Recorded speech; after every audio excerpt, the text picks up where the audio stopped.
Hello, welcome to a spoiler-free review of the show Stranger Things on Netflix. I'm hoping to be able to coordinate a spoiler-filled chat with a few other YouTubers, so um, hopefully that can happen sometime next week when my schedule is available and can sync with other people. But this is a spoiler free review, okay?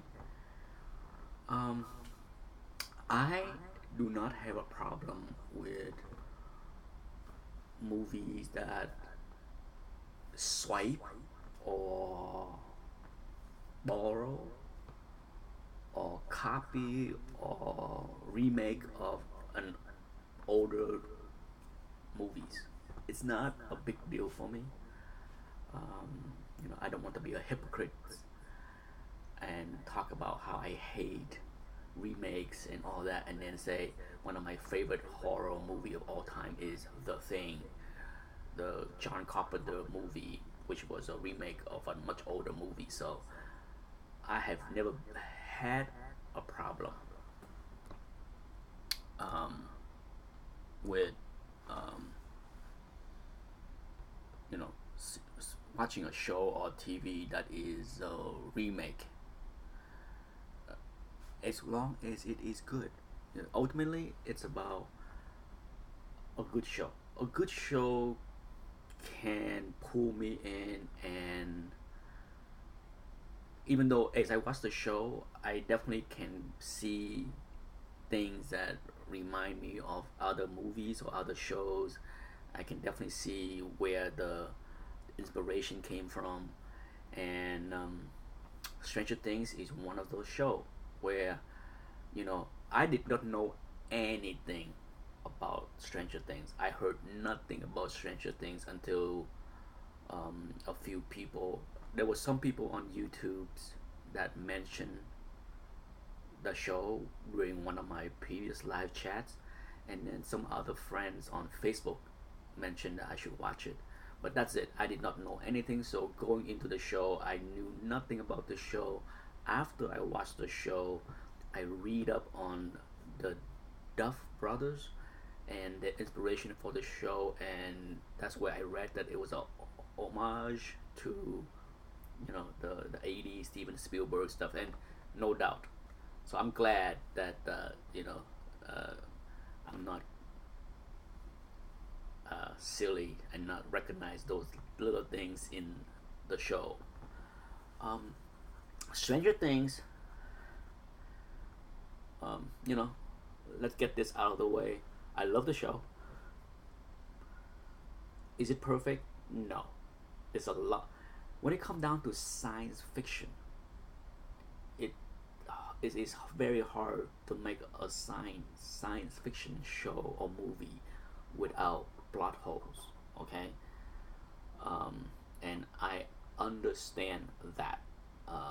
I can nitpick just about everything to death on all the plot holes, whether it's drama or even science fiction. So I understand that, and this show have plot holes in spade, which I will discuss with other people in the spoiler field portion. Uh, you know, if I get to do a live chat discussion. Um, but right off the bat, the music, I love it. I love the synthesizer. It bring you right back into the 80s. I mean, the show perfectly capture the 80s as I remember it. It's one heck of a nostalgia trip. Okay, everything from the clothing, the music, the car, the hairstyle, you name it. It was 80s, early 80s galore, and I love it. It brings great fun memory for me. And like I said, it's a show that definitely took a lot of inspiration from other science fiction movies of the 80s. So, but it did well. It swiped many things very well, and the best part of the show really is the cast. Winona Ryder, I was never a huge fan of Winona Ryder. For whatever reason, when she was super popular, I think before her shoplifting scandal that kind of brought her down and into obscurity, there was a lot of people that was gaga goo goo over Winona Ryder, and I always thought she was okay. She's decent looking, acting wise, nothing that blow my mind. So when she kind of disappeared into obscurity, it was out of mind, out of sight. But I think she did a wonderful job in this show. Okay, wonderful job in this show, and the young cast. Often I find young actors to be not very good. I'm not a big fan of many movies that star a group of youngsters. Um, Super 8 was the last movie that star a bunch of youngsters, and that was okay.